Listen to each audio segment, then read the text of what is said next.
Hello, ladies and gentlemen. Dr. Joel Hunter here, Truckee Meadows Community College. In our World Religions series of videos, today's video is about Judaism. Now, this is one I've been really looking forward to because it is an opportunity, hopefully, to clear up some things, misunderstandings about Judaism, and of course, your reading is there to help you through this as well. But one thing in particular I want you to bear in mind, particularly since this is a class that is not only taught by an American, but is happening within an American community college, and that is that we often, in this country at least, understand Judaism if we're not actually part of that community. We often understand Judaism through the lens of Christianity, because Christianity is the more dominant religion in the United States, and more people are, if not participants within Christianity, at least culturally familiar with Christian ideas and beliefs.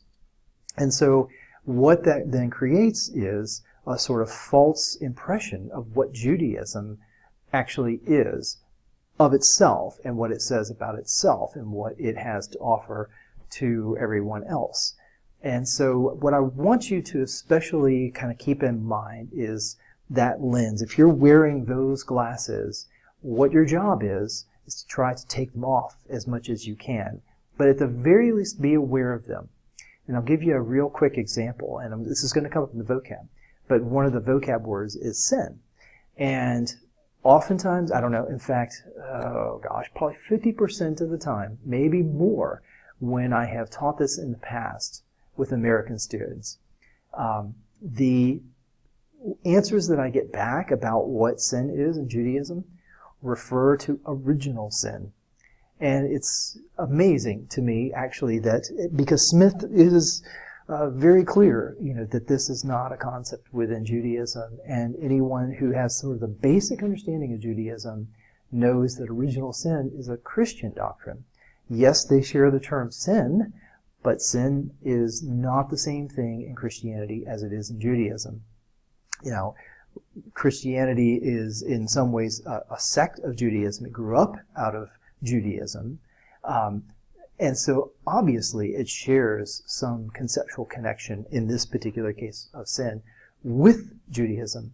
But there is a development in about the 4th century or 3rd century in ways of interpreting the Christian text in particular that they included at least this additional idea of sin called original sin. So, point being, long digression, is bracket that knowledge or, at least awareness that you have of Christian ideas, and don't confuse those with what you read in the text and what we're going to be talking about Judaism teaches. Okay, so with that said, let's pop over to the presentation today. Again, I remind you, download the workbook so that you can take notes while we're going through this, and jot down things as you've noticed in the previous videos.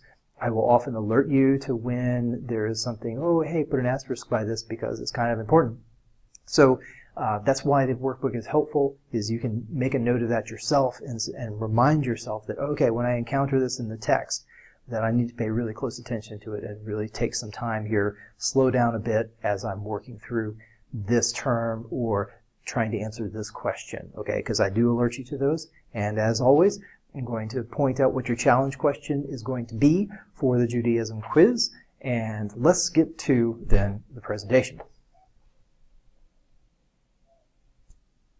Okay, let's talk then about Judaism and get right to our sections. As always, we do vocab, and then we talk about the human predicament, and then we talk about salvation, and then we talk about the higher life or supreme good.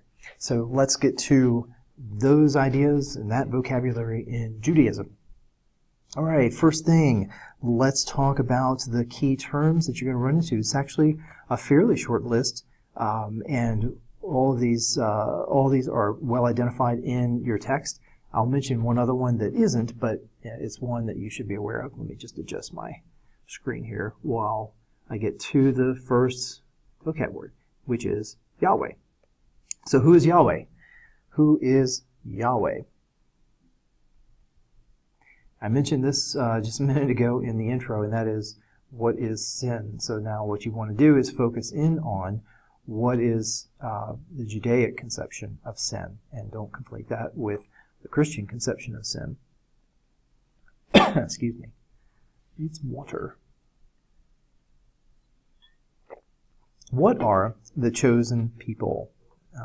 This is a term that Smith goes into, and he explains not only what it means, but why it's important and why some people might consider this a controversial concept.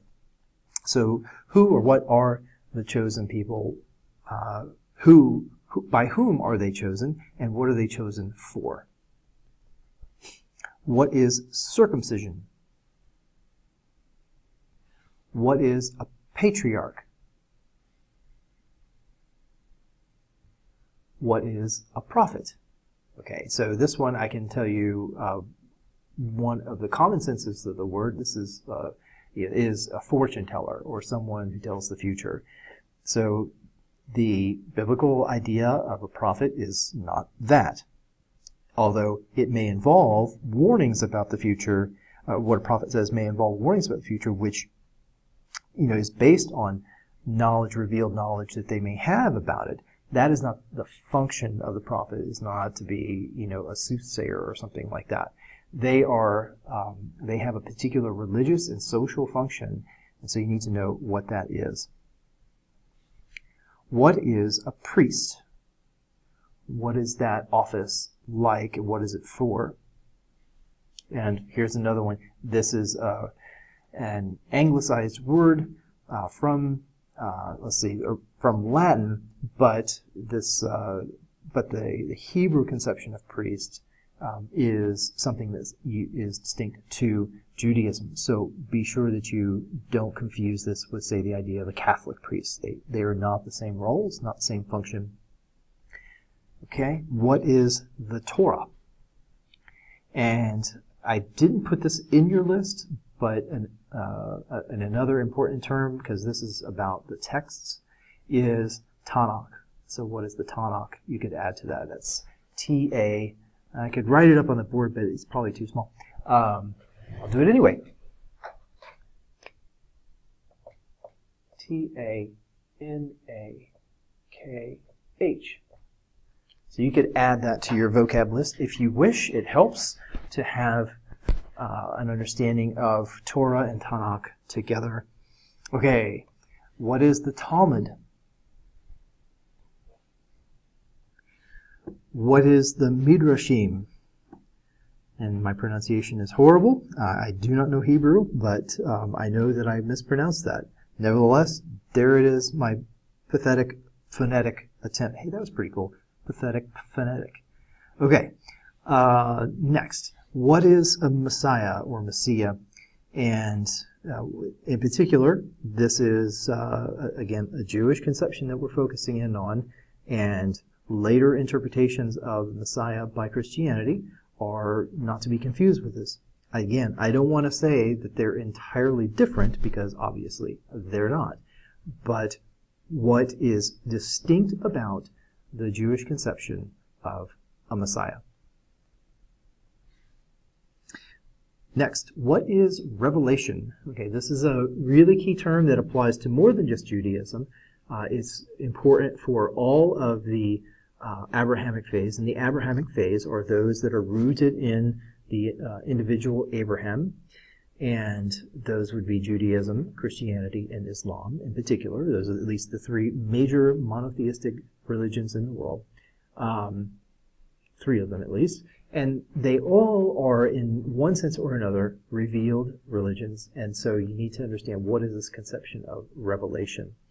Okay, so again, another word that can be sort of confused or conflated with some sort of quasi-Christian idea would be the final book in the Christian Bible, the New Testament, is called the Book of Revelation, or the Book of Revelation of St. John the Divine.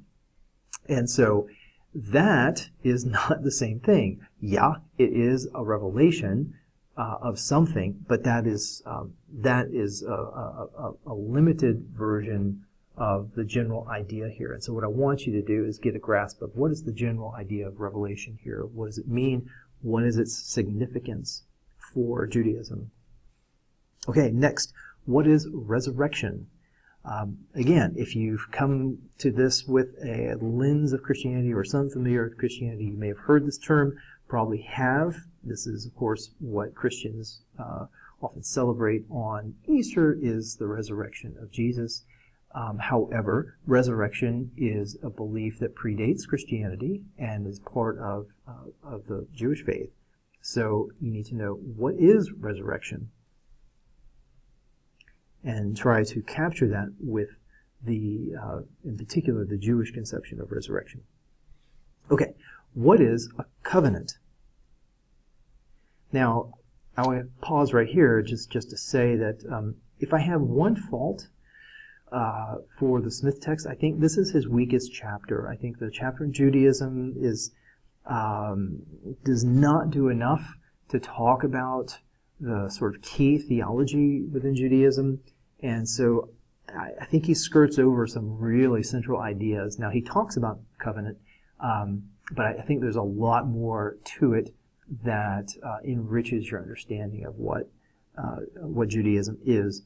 So it would be helpful at least to have the Novak text next to you while you're answering this question as well, because it pulls out at least some of the key texts that describe the different covenants that Yahweh had with humanity, with the Israelites in particular, with Abraham and so on, and Noah.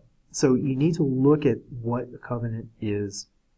And again, I'm not entirely pleased with Smith's, so have Novak's text open there with you as you do this. And of course, you can always do your own independent web quest and research on that.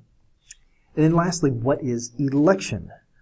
Okay, so not a presidential or political election, but what is election in the religious or theological sense? Okay, and Smith does describe that. And it is going to be connected to the concept of the chosen people, which I had mentioned earlier on the vocab list. So those two, really I should have put those next to each other. So just keep that in mind. And the significance then of election. Okay, so let's get right to then the human predicament. Again, this is what the diagnosis or prognosis is for the state that we're naturally in. And that's what the religion will say we need salvation from. Okay.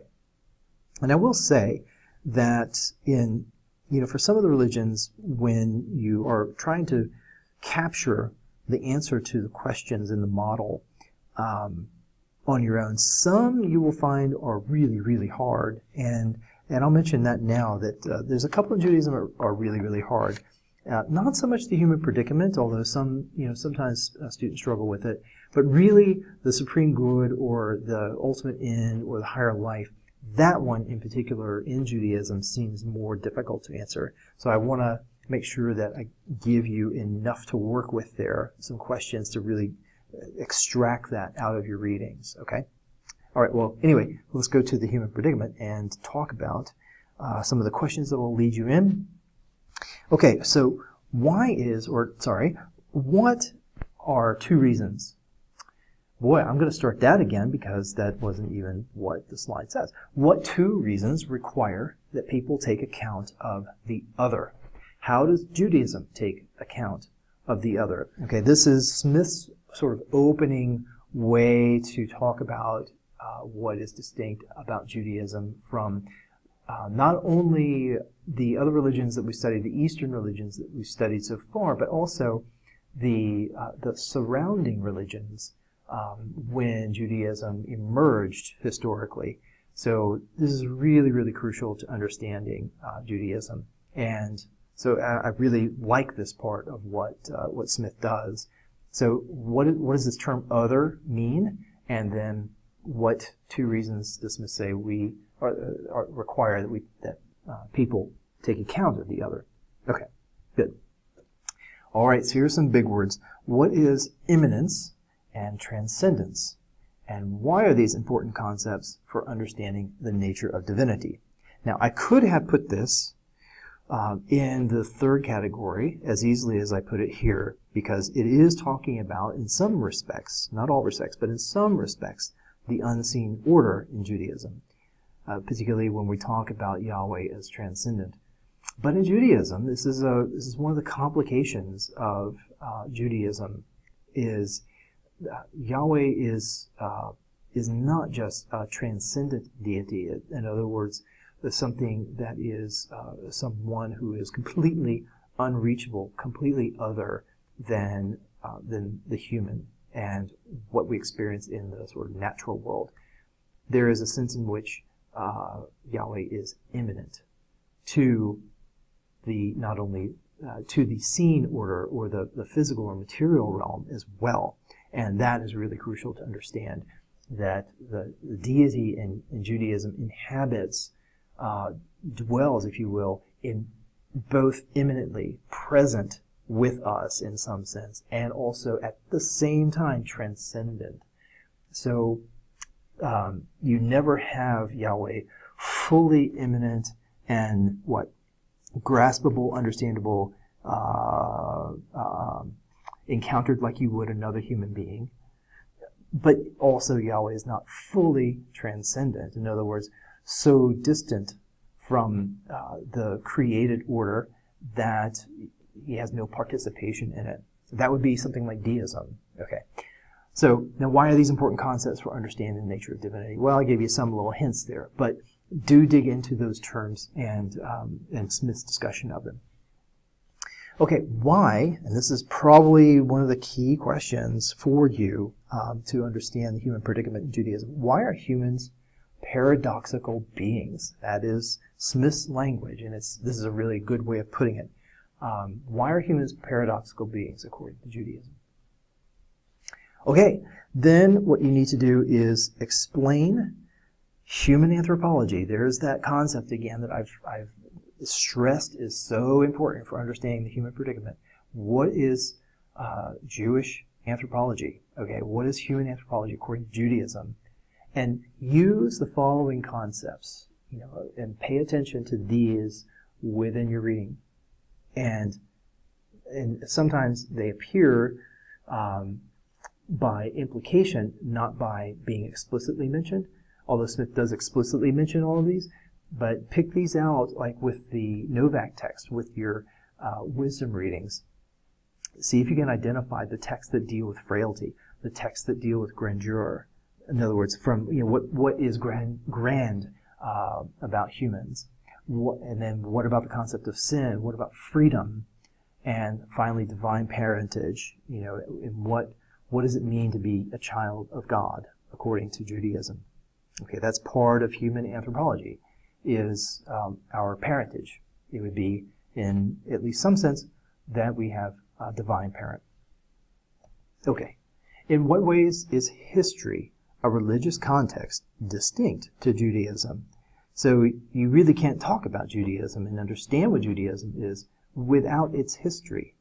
And some theologians and religious scholars prefer to refer to this as God's history. And I think that's an interesting sort of way to think about this, is if you think about this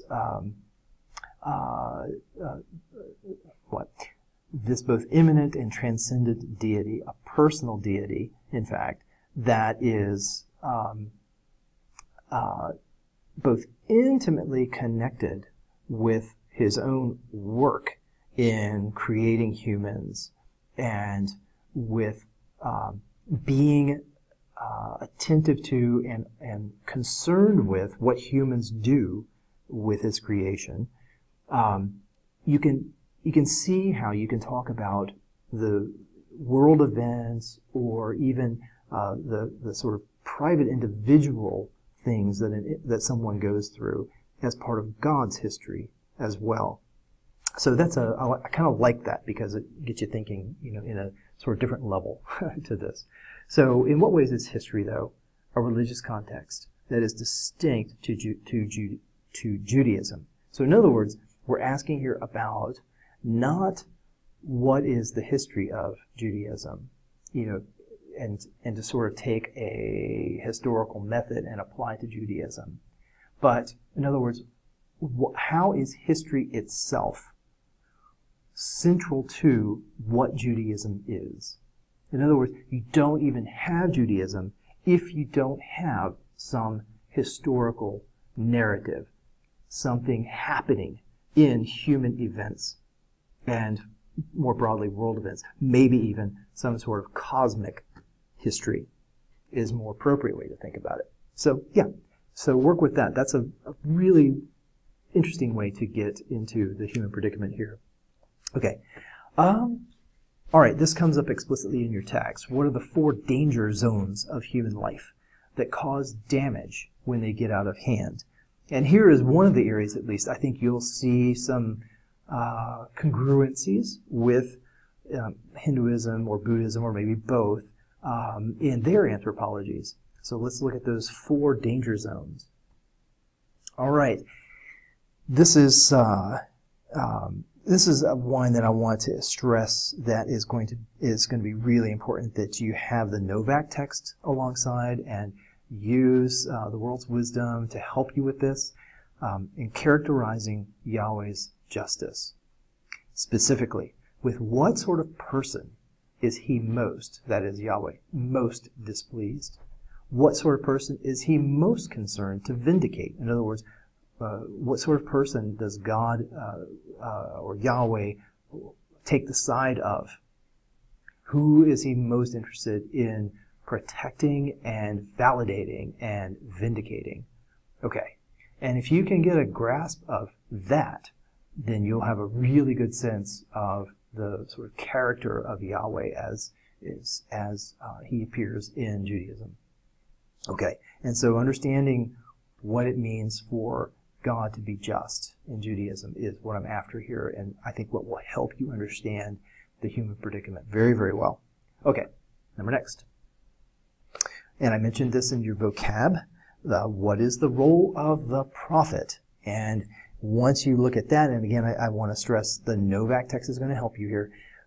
Once you understand what the prophets were doing and what their social and political roles were in particular, you will much better understand what the human predicament is according to Judaism.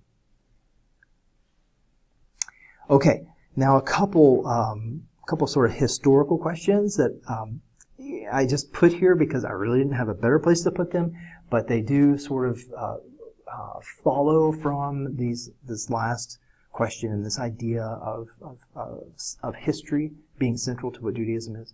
So I want you to look at the parts of the Smith text that talk about the role that the regional superpowers of the 6th through the 8th centuries BCE had on Jews' relationship with Yahweh. Now notice what I said there. So you have these various occupying powers. I call them superpowers because essentially that's what they were for their time. So you have empires like Assyria and Babylonia and Egypt and later on Greece and Rome. So you look at these, now, sorry, Greece and Rome are after the 6th century, so strike that. But the 6th to the 8th century, you have these massive empires that were absorbing the land in which the Jews lived. And you need to look at them, how this affected the Jews' relationship with Yahweh. So it's not a political question per se, but it's looking at the sort of religious effects that those events had on the life and the practices and the beliefs of Jews. Okay, good. And then lastly, how did the Roman occupation of Palestine alter Jewish belief and practice? Okay, and so I didn't put the dates there, but you can look and see when that is, and it sort of just follows right after the Greek occupation. Okay, next, and here in this section we'll have the what was I going to say? We'll have the challenge question for your quiz on Judaism. All right, so let's talk about some questions that get you into what Judaism has to say about salvation. Okay, so why is the Jewish understanding of creation by God not primarily a cosmogonic question? Oh my goodness, he said cosmogonic. What in the world does that mean? Okay, so break it down into the two Greek roots there, and that's cosmo. That has to do with cosmos. That's everything. So you can think of it physically as the universe, the physical or material universe. Okay, so the cosmos, everything. And then gonic is the root meaning of gonic has to do with birth or beginning. Okay, so in other words, beginning or birth of the cosmos, of everything, of the universe, if you will. So I'm saying here, or suggesting to you, that the Jewish understanding of creation by God is not primarily concerned with that question. So in other words, it's not an explanation on a par with some sort of material scientific answer to that question. That's actually a question, cosmogonic question, is something that we have other tools to investigate. Now, I will say that other religions do offer a version of creation that does try to answer a cosmogonic question. Okay, but in Judaism, that is not primarily what it is seeking to do. Okay, so have a look at what the Jewish understanding of creation actually is. Okay? Next, what is the Hebrew or biblical regard for nature? That is the physical or material component of existence. Okay, so the natural world figures quite prominently in all of the Abrahamic traditions. And so it's, in one sense, this is kind of obvious why this would be. It's because the deity is the creator of nature, of everything, of the cosmos, not just sort of a divine and distant deity, but also one that intersects his reality, the deity's reality, intersects with the physical and material creation. Okay, so what is the significance that Judaism places on nature? How does it regard nature? What kind of value does it place on nature? And then you can extend that question to say, what does the value placed on nature then say about their conception of Yahweh, of their deity? Okay, why does Judaism value life?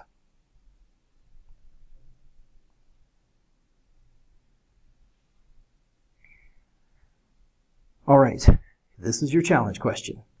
What events in the history of the Hebrew people are key to understanding how God is rescuing humanity?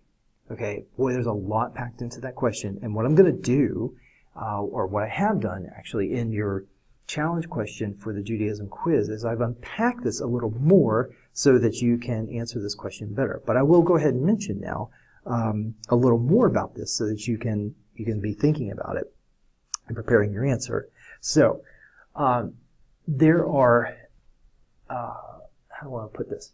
So there's already a claim built into the question, that is that God is rescuing humanity. So what does Judaism say about that? Is God rescuing humanity? If he is, how is he going about it? How has he revealed how he's doing that? Okay? And then in particular then, I want you to look at the events, the key events in the history of Judaism that sort of expose or reveal, not expose, but disclose or reveal this plan, this rescue operation by God, by Yahweh. Okay? So that's what the question is going to be about. And I will reformulate it for the quiz. I've reformulated it so that this is a little bit clearer and to sort of help step you through how to unpack it. But this is essentially the question for you, your challenge question for the Judaism quiz, which as always is worth an additional 10% of your total quiz grade. And it's your extra credit opportunity. Prepare your answer in advance so that you can just copy and paste it when you open a quiz. According to Judaism, which key events in history most clearly disclosed or revealed God's power, love, and concern with human affairs? Now, this question is kind of related to your challenge question, but that, let's go back there, there the focus is the rescue plan, okay? That is not only showing, it's not just showing God's character, it is showing what God is up to in rescuing humanity. Here, this is more about God's character and the kind of relationship God has or seeks with humans. Okay, so there are key events in the history of Judaism that are that clearly or more clearly reveal what this is in terms of God's power, God's love, God's concern with us. Okay, explain the meaning of the statement, and this is a quote from Smith, "Those wise restraints that make men free." So when you run across that in your reading, you'll want to underline it and then have a look at understanding what this means. It will be part of the answer to what Judaism says is salvation. Next, explain the meaning of the statement, and this is another quote from Smith, "Jews are united more by what they do than what they think." Okay, so I've mentioned before in defining religion that all religions, mature, sophisticated religions, they have a set of beliefs or doctrines, and yes, they have practices, but you can't reduce the religion to just those things. It is in some respects a quest that an individual is undertaking. So this question then is, you could actually relate it to the quest, and Smith himself does that. He talks about the quest for meaning. Okay, so you could look at this question about united by more what they do, in other words, in their search for meaning, than what they think, okay? But this has more to do with their practices over, or having more to tell us about what Judaism is than some set of beliefs. Okay, identify some of the key Jewish rituals and briefly explain their meaning. And I left that open, but again, the context here is about salvation. All right, so this is the cure to the human predicament. So what are some of the rituals that help express that cure, or even are part of the cure? Explain their meaning in the salvation context. How does God primarily reveal himself? How is this significant? And I'll just point out, I have used the masculine nouns to refer to Yahweh just out of respect for those traditions within Judaism, particularly the Orthodox tradition, that use this kind of language. I know that it is not. If I were writing an academic paper, I would not, and having more objective, a take or analysis on the text, then I would not be using that, because that's not the academic conventions anymore to use gendered pronouns and nouns to refer to the deity. And of course, within religions, a lot has changed this way too. But I'm just simply going with with Smith's usage so that it's not confusing. Okay, how does God primarily reveal himself? How is this significant? I mentioned revelation is going to be one of your key vocabulary terms, so here you need to know how Judaism believes that God is revealed to us. What are the four great sectors that constitute the spiritual anatomy of Judaism? Okay, I put those things in quotes because those are terms that Smith chooses to use. So I want you to briefly explain those four great sectors that constitute the spiritual anatomy of Judaism. Okay, and they will have something to say to you about what Judaism has to say about salvation. All right, and then this might be the last one, I think. Explain, and this is not something that Smith spells out for you, I think, in these, in such a tight, concise form, but explain the significance of the law, the land, and the temple within Judaism. And what these have to do, going back to your challenge question, what these have to do with God's history, in other words, God's history in dealing with humanity and the sort of rescue operation that he has put in play. So what is the significance here of the law, the land, and the temple in that process? Okay? Lastly, the ultimate end, and I mentioned that this is probably the hardest category in the model to fill out when you're looking at Judaism. But I have just a few questions here, and this won't take too long, and I'll try not to go on about it. According to Judaism, ultimate reality, unconditioned reality, is not an entity or the collection of all entities like the universe. What, and that was supposed to be a closed quote there, or closed paren, what is ultimate reality like? Okay, so I'll give you a hint here. Ultimate reality is Yahweh. Okay, and what would you call it? Yahweh and Yahweh's presence, let's put it that way. If that's ultimate reality, if that's unconditioned reality, if that's the absolute, okay, then what this question implies is that Yahweh is not simply an entity. In other words, you can't equate Yahweh to another kind of being that is contingent or that is that has conditions for its existence. You know, so in philosophy, there's some famous examples that that have been raised, you know, to look at theistic belief. And Bertrand Russell, for example, he talked about, you know, the conditions for rational acceptance, the existence of a deity, and he likened the deity to a flying teapot somewhere between the orbits of what, I think Mars and Jupiter, maybe? You guys correct me if I'm wrong on that. It might be, yeah, I think it's, anyway, beyond the orbit of Mars, there's a flying teapot. How do we know? Well, we have to have evidence. So it gets into those kinds of things. The problem with that illustration is that isn't actually at all what Judaism means by their deity. And it's not an entity among other entities. Okay, it's like a flying teapot or an angry unicorn on the dark side of the moon, to use another one. It just doesn't, those don't compute, those don't align, those are not apples and oranges. Okay, so what is this deity, this ultimate reality like then? What kind, and here, I'll give you a heads up, like in Buddhism, when we're talking about language, the limitations of language, and the limitations of the human mind to conceptualize these kinds of questions, you're going to run into this again in Judaism. And in fact, there's a tradition within Judaism, especially medieval Judaism, that does this. Okay, when viewed, it does this, that emphasizes this, I should say. When viewed historically and geographically, how did the Jews' understanding of the other differ from all their neighbors? Now, I raised this question earlier in the human predicament, and I'm raising it again because now you can think of it in terms of the what salvation is to.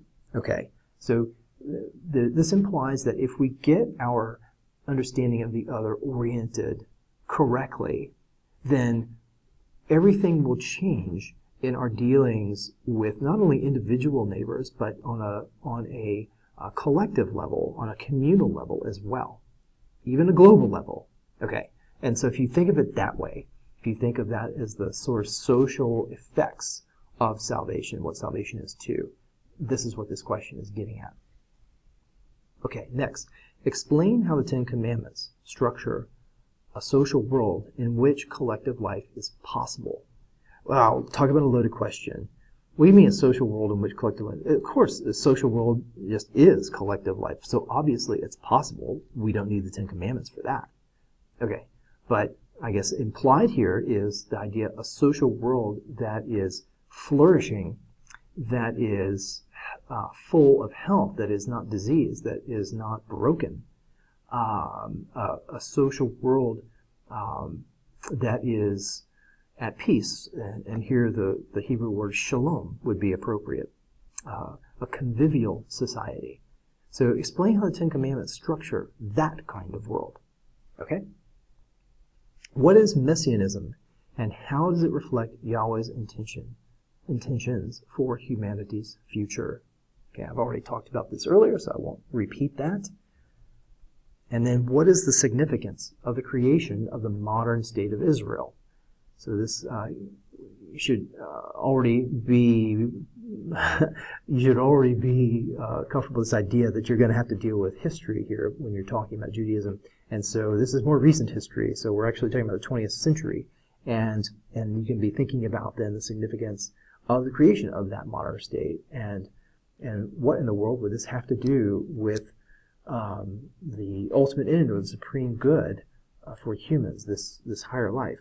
Okay, I'm not saying that connection is going to be very easy, and it may not even be there, but since we're looking sort of ahead into the future in this kind of question, this is where I put it.